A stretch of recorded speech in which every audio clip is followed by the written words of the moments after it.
3 years ago, I slept on the floor of a chai shop. Today, I run a company with 50 employees.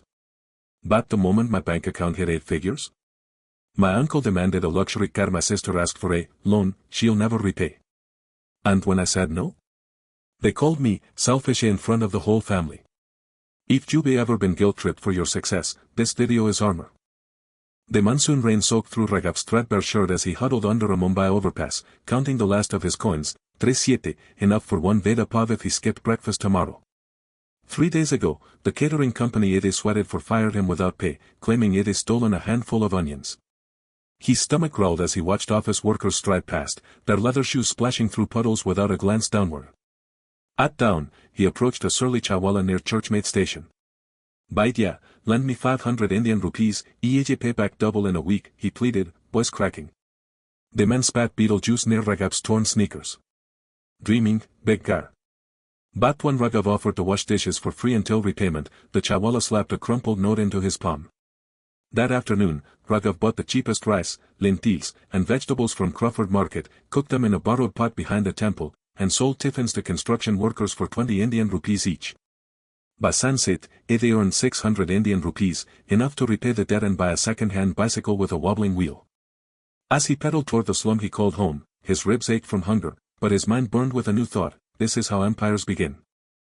The bicycle chain snapped on day 3, sending Raghav sprawling onto Marine Drive's pavement, 6 tiffins exploding in a mess of dal and rice.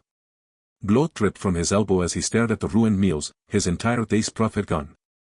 A traffic policeman kicked the dented tiffin boxes aside. Move, trash. Raghav salvaged what he could, scooping untainted rice into a newspaper cone for a stray dog that licked his fingers gratefully.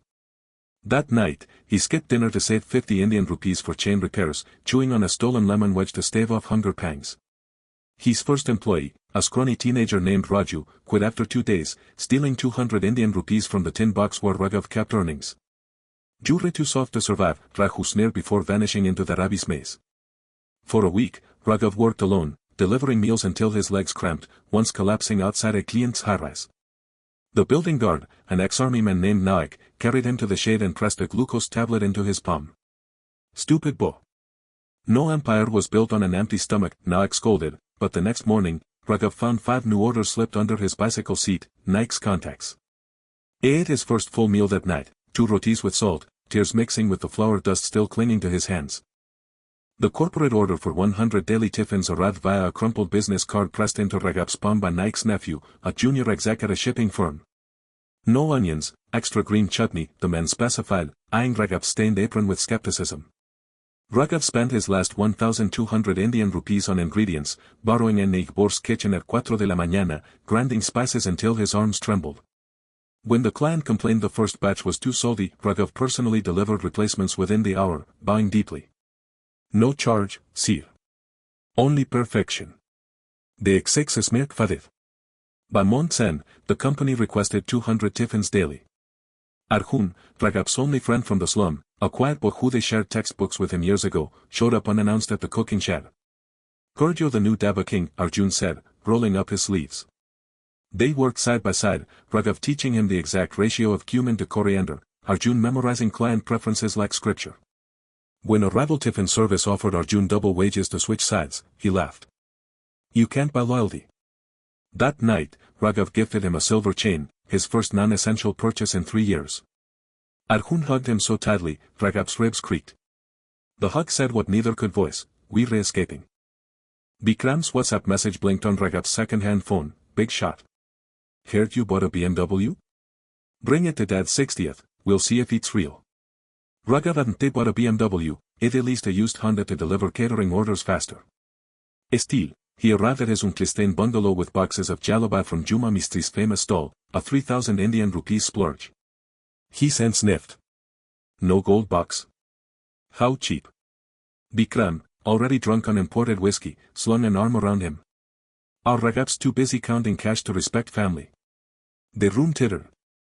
Later, as Raghav washed his own plate in the kitchen, no servant would touch a tiffin guayaese dishes, his mother whispered, they re jealous.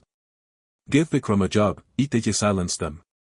That night, Raghav transferred 25,000 Indian rupees to his father's account, a ritual since his first profit. The reply came at dawn: don't shame us with petty sums. He stared at the message until the screen dimmed, then ordered a BMW on lease the next day, not for status, but because the dealer offered 0% interest to young entrepreneurs. When Vikram saw it, he spat on the hood. Now you're mocking us. Priya's call came at 3 de la mañana, her sobs slurred by sleeping pills. Misrahi's threatening to seize the Apex shop if we don't pay 20 Indian rupees lakh by Friday. Her husband's export business had always been a mystery, no office, no products, just late-night meetings at five-star hotels. Raghav transferred the amount, deducting it from his expansion fund. 2 weeks later, Instagram showed Priya posing before a new endeavor, caption, blessed. Upi's hard work pays off. When confronted, she wept.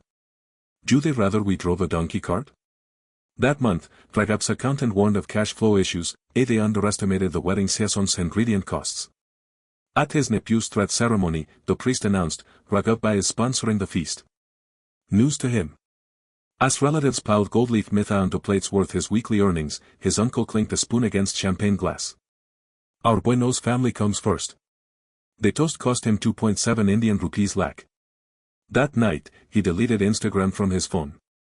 The wedding invitation arrived embossed, RSVP Raghav Malhotra, Director, with a post-it, then you changed to Grand Hyatt. Do you handle catering, no? His cousin's fiancé had added 12 dishes to the menu after tasting Raghav's basic samples. The final bill, 1.8 lakh. When he hesitantly mentioned payment, his aunt gasped. Do they charge blood? The morning of the event, Vikram demanded 50,000 Indian rupees petty cash for last-minute decorations. Raghav handed it over, only to later find the same amount in Vikram's poker app transaction history. At the reception, the groom's friends trashed the buffet, flicking biryani at waitstaff. One slurred, rich cousin can clean up, right, as he dropped a wineglass into the puleo. Raghav's manager quit on the spot. Driving home, he vomited outside the jet skates, not from alcohol, but the acid churning in his gut since Priya's SUV post. The WhatsApp group Malhotra family forever pinged at dawn, aunt's message need 80 Indian rupees lakh for Kember flat deposit.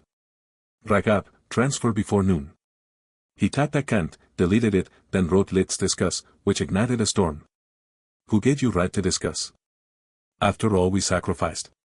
Your mother's BP is rising because of you. I muted the group. At work, Arjun found him staring at an overdue supplier invoice. Say no, Arjun urged.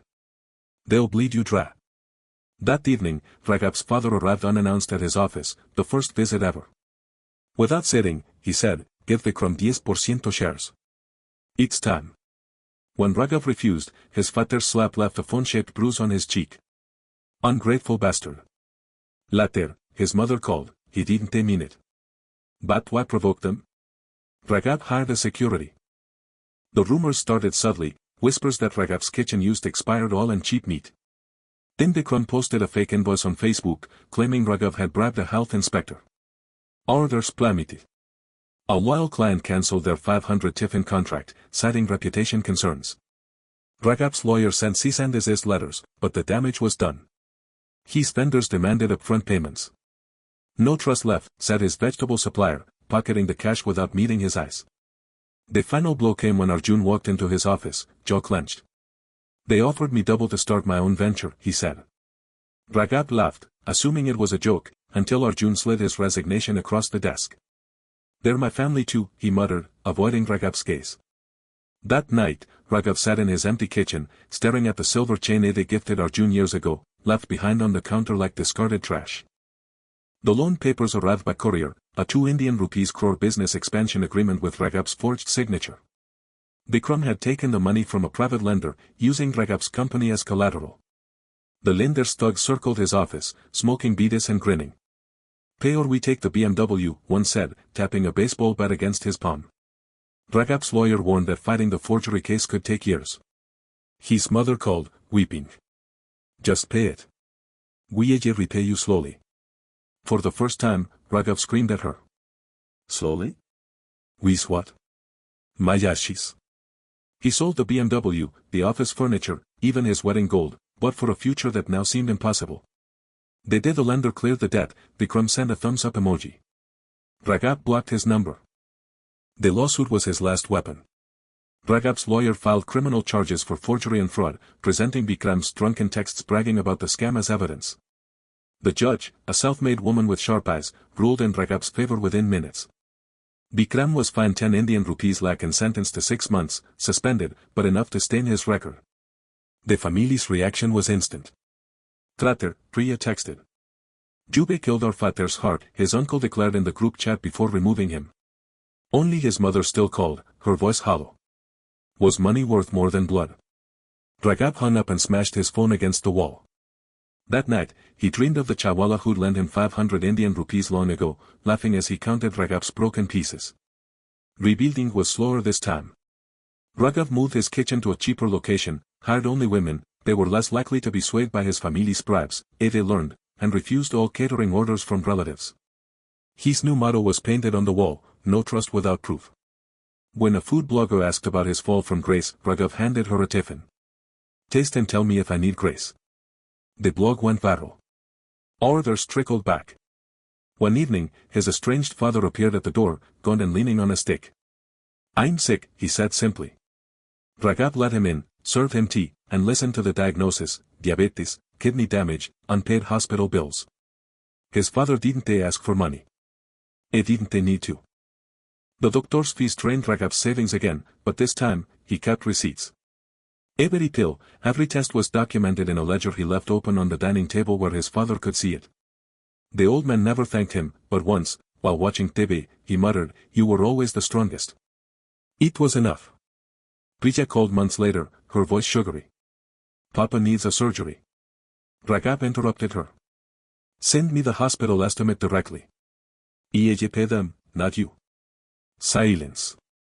Then, a hissed bastard before the line went dead. The surgery happened. The estimate was double what Priya had quoted.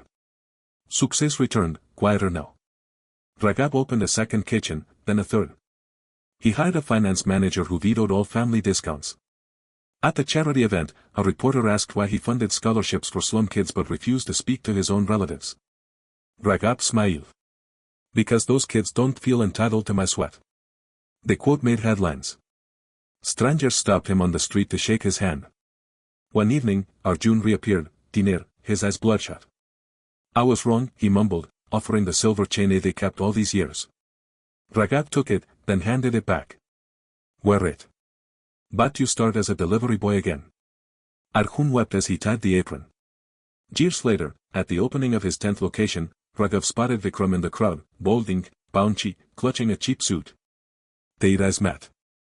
Bikram approached, hands trembling. I'm applying for a manager post, he said, pushing a resume across the table. Raghav glanced at it, then slid it back. HR handles hiring. As Vikram turned away, Raghav called after him. The canteens hiring cleaners. Minimum wage. Bikram's face twisted, but he nodded. That night, Raghav's accountant asked why they allow Vikram near the business. Raghav shrugged. Let him taste the floor I started on. The WhatsApp notification glowed in the dark, Papa critical. Come fast. Raghav arrived at the hospital to find his father skeletal, tubes snaking from his nose. The family huddled outside, avoiding his gaze. Only his mother touched him, her grip frail. He asked for you. Inside, the old man's breath rattled. You won, he whispered. Raghav leaned closer. Won what? His father's lips curved. The game they forced you to play. When the monitor flatlined, Raghav didn't cry. At the funeral, he handed Priya an envelope. For the rituals. She tore it open, 50,000 Indian rupees and a note, last rupee you ever get from me. As he walked away, the priest called after him. Son. The ceremony, Raghav kept walking. The rain that day felt like the monsoon when he'd slept on the streets, hungry but free. Some empires hadn't they built for sharing. Sometimes, the real victory is not letting yourself lose, even if the other person wins with a lie. If you've ever felt something like this, please let me know in the comments. I read every comment. If this story touched your heart, please give it a like. Don't forget to share it with someone close to you, they might need to hear it too. And if you want to hear more such real stories, subscribe to the channel. See you in the next story.